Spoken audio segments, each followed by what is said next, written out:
मासिक धर्म पीरियड्स गोलियां खा के शरीर पर अत्याचार न करें। साक्षी की नई नई शादी हुई।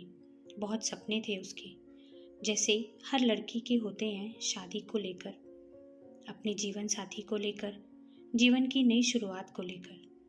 पहली बार वो अपने ससुराल आई। साक्षी एक पढ़ी लिखी, खूबसूरत, आज के ख्यालों वाली लड़की थी। दोनों की जोड़ी ऐसी कि किसी की नज़र न लगे। वो गुड़गांव में एक आईटी कंपनी में ऊंची पोस्ट पर था। साक्षी के सास ससुर भी पहले सरकारी नौकरी में कार्यरत थे, पर अब रिटायर हो चुके थे। देवर भी बढ़िया सी नौकरी कर रहा था। सब कुछ एकदम अपनी जगह पर सही सा था। शादी के दिन सारी विधि करते करते और घर आते आते बहुत रात हो गई थी। आते आते ही साक्षी की सास ने एक छोटी सी घर में पूजा विधि कर ली। साक्षी की बहन राधा ने सास को बहुत समझाने की कोशिश की कि सब बहुत थक गए हैं और बाकी की विधि दूसरे दिन कर लेंगे, पर वो सुनने के लिए तैयार ही नहीं थी। दूसरे दिन घर की बाकी रस्में निभाई गई। 2-3 दिन बाद साक्षी से रसोई की पूजा करवाई गई और उसने पहले रसोई में हलवा बनाया जो सबको बहुत पसंद आया। ससुर जी ने अपनी बहू को शगुन के तौर पर 1100 रुपये दिए और खूब आशीर्वाद देकर कहा कि ऐसे ही इस घर की अन्नपूर्णा बनना। सास ने साक्षी को कमरे में बुलाया और कहा कि परसों मैंने तुम दोनों के वैवाहिक जीवन, सुख शांति, नवग्रह शांति आदि के लिए पूजा रखी है। सुबह अंधेरे ही उठ जाना, बाल धो के अच्छे से नई कोरी साड़ी पहन लेना। साक्षी सब कुछ बड़े ही गौर करके सुन रही थी। अचानक सास ने पूछा, अच्छा तुम्हारी तारीख कब की है मासिक धर्म की? कहीं ऐसा न हो कि मैं इतनी तैयारी करूं और तुम सब पर पानी फेर दो। साक्षी को ये सब सुनकर थोड़ा अजीब लगा, पर ज़्यादा ध्यान नहीं दिया। वो बोली, नहीं माँ जी, अभी 5-6 दिन है तारीख को, कोई गड़बड़ नहीं होगी। हाँ, पर शादी की दौड़ भाग में कुछ कह नहीं सकती। सास बोली, तो एक काम कर ले, गोलियां खा लेना ताकि पूजा में कोई विघ्न न आए। साक्षी सर हिलाकर अपने कमरे में चली गई। पूजा विधि सब ठीक से हो गई। सब रिश्तेदार अपने अपने घर लौट गए। सुमित की भी छुट्टियां खत्म होने वाली थी। वो कमरे में आई और सुमित ने जोर से साक्षी को अपनी तरफ खींचकर अपनी बाहों में ले लिया। वो उसके करीब आने की कोशिश कर रहा था। उतने में साक्षी बोली, सुमित मुझे तुमसे कुछ बात करनी है। पर सुमित कहाँ सुनने को तैयार। साक्षी ने कहा, सुमित प्लीज़, बात ज़रूरी है आज माँ जी। उतना सुनते ही सुमित साक्षी की तरफ देखकर बोला, क्या हुआ, क्या कहा माँ ने? साक्षी बोली, माँ जी ने कहा है कि अभी घर में मंगलमय वातावरण है, इसीलिए अभी ऐसा कुछ भी मत करना। चाहो तो मैं खुद बाद में टिकट निकाल कर दूंगी, तब खूब घूम लेना मन भर के। सुमित, तुम्हें नहीं लगता ये सब थोड़ा अजीब है? उतने पर सुमित ने कहा, साक्षी, माँ थोड़े से पुराने विचारों की हैं। वो बाहर से जितनी कड़क स्वभाव की दिखाई पड़ती हैं, अंदर से उतनी नरम है। तुम कभी भी उन्हें किसी चीज़ के लिए मना मत करना, क्योंकि ये छोटी छोटी चीज़ें दिल में घर कर जाती हैं और आगे कितना कुछ भी कर लो फिर भी दिमाग से जाती नहीं। मैंने माँ को कभी किसी बात के लिए मना नहीं किया और ये सिर्फ 4-5 महीने की ही बात है। एक बार फ्लैट का बचा काम पूरा हो गया, फिर तुम मेरे साथ ही रहोगी। फिर तुम्हें जैसा रहना है वैसे रहना, मेरी तरफ से कोई बंधन नहीं रहेगा। उसे सुमित की सारी बातें समझ आ गई और उसकी मम्मी ने भी यही समझाया था कि शुरुआत के कुछ दिन ससुराल वाले बोले वैसे ही करना, चाहे तुम्हारी इच्छा हो या न हो। अगर तुम्हें सभी के दिलों में अपनी जगह बनानी है तो वो जैसा बोले वैसा करना। 5-6 दिन बाद सुमित चला गया। सब कुछ एकदम बढ़िया चल रहा था। तभी साक्षी को मासिक धर्म पीरियड्स आ जाते हैं। अब तो उसकी सास उससे बात तो करना दूर, उसकी तरफ देखने तक को तैयार नहीं थी। स्टोर रूम में उसे रहने के लिए कहा और वहीं उसका खाना पीना सब कुछ। जैसे तैसे साक्षी ने 4-5 दिन निकाले और आगे से पीरियड्स आने पर मम्मी के यहाँ जाना ठीक होगा, ये साक्षी ने कहा तो सासू माँ बोली कि हाँ सही भी है, घर भी अपवित्र नहीं होगा और मुझे बार बार छुआछूत के कारण साफ सफाई भी करनी नहीं पड़ेगी। लोग कहते हैं ये सब भगवान को चलता नहीं, फिर फूल कैसे चल जाते हैं भगवान को? फूल आने के बाद ही तो एक पेड़ को फल आते हैं। वैसे ही एक स्त्री का शरीर होता है। गर्भधारण करने के लिए मासिक धर्म जरूरी है।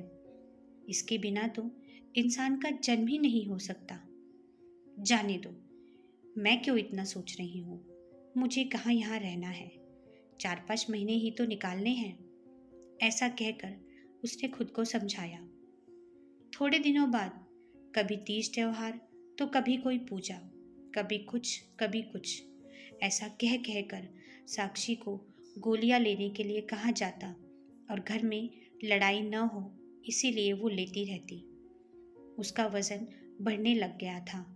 समझ नहीं आ रहा था ऐसा क्यों। खाना भी लिमिट में था, एक्सरसाइज भी समय पर करती थी। चिड़चिड़ी बहुत हो गई थी और शारीरिक और मानसिक तनाव वो अलग। पर सुमित के पास जाकर सब ठीक हो जाएगा ऐसा सोचकर खुश हो जाती। कहते कहते साल भर निकल गया। अब कहीं जाकर वो सुमित के साथ अपने फ्लैट में रहने लगी। सब कुछ बढ़िया चल रहा था, एकदम मन जैसा। कभी कभी सास का फोन आ जाता कि अभी ये पूजा है और वैसी कोई बात हो तो गोलियां ले लेना। सुमित तो मना कर नहीं सकता और वो खुद को समझाती कि बस एक बार कहीं नौकरी लग जाए तो ये कहकर मना कर दूंगी कि छुट्टी नहीं मिल पाई और बार बार गोलियां भी नहीं लेनी पड़ेंगी। ऐसे ही छुट्टियों में दोनों घर गए। सभी नाते रिश्तेदार भी आए हुए थे। तभी सुमित की बुआ बोली, बहू हमें पता है तुम दोनों नए ख्यालात के हो, पर शादी के 3 साल हो गए। कुछ सोचा है बच्चों के बारे में या अभी और समय चाहिए? भाभी तो भगवान के हाथ धोकर पीछे पड़ी रहती, पर कोई खुशखबरी मिलेगी ऐसा लग तो नहीं रहा। और सभी उनकी तरफ देख के हंसने लगे। पर साक्षी को ये बात तीर की तरह चुभी।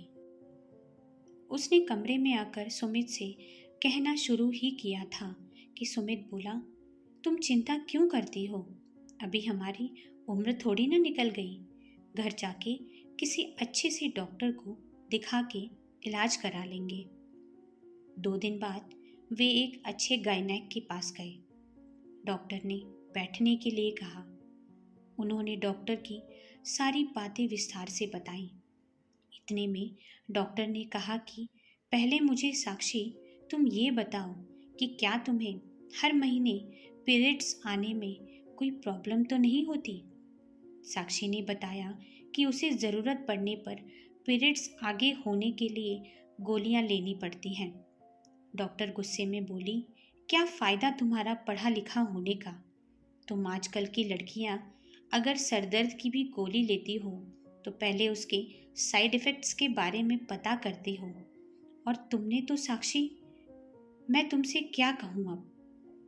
तुम्हें थोड़ी भी कल्पना है कि ये गोलियां लेकर इनका तुम्हारे शरीर पर कितना बुरा असर होता है?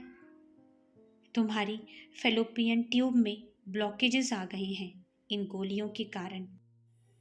और तो और शरीर में होने वाले हार्मोनल बदल के कारण तुम्हारी दोनों ओवरीज डैमेज हो गई हैं। तुम्हारे गर्भाशय में गांठें बन गई हैं। तुम्हारे माँ बनने के चांसेस कम से कम 90% तक कम हो गए हैं। फिर भी मैं कोशिश करूँगी। पहले गोलियाँ देकर देखती हूँ, अगर गांठें गल जाए तो, वरना तुम्हारा गर्भाशय निकालना पड़ेगा क्योंकि इन्फेक्शन भी फैल सकता है।